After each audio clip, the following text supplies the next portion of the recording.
Hi everybody, welcome to day 4 of our special Easter edition of our 40-day Lenten challenge. It is the last video that we will be making. Thank you for joining us today. Jesus Christ is risen from the dead. Alleluia, alleluia. And I hope it is a day of resurrection, new life, and hope for you, wherever you are and whatever you're experiencing in your life. The resurrection is the greatest gift that God could give us. On this day in the gospel, we often hear the story of Jesus' resurrection from John, which is kind of interesting because Mary Magdalene goes to the tomb, but she finds it's empty, and she runs back to Peter and John and tells them the tomb is empty, and they go running off to the tomb. So Mary Magdalene runs to them, they run to the tomb. Here's a painting of John and Peter, and they're running. The artist captured that moment.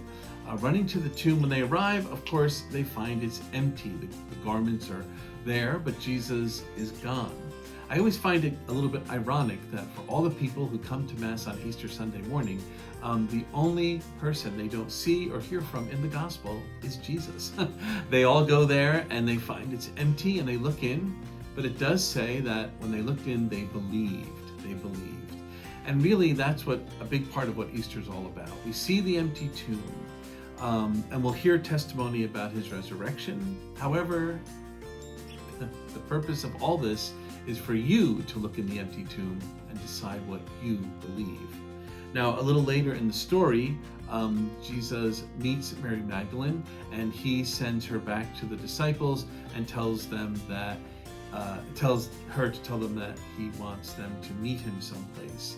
And that's why Mary Magdalene is often known as the disciple, the apostle to the apostles. She is sent to the ones who are then sent by Jesus. On Easter Sunday, we do renew our baptismal promises. We sing a special song before the gospel. It's a joyful time, lots of alleluias and praise. And I hope you will be able to attend one of our Sunday Masses, 8, 10, or 12 noon, to celebrate the risen Lord. Now, if you don't mind, it's been 40 days, and it's time to take care of the chocolate bunny. Happy Easter, everybody.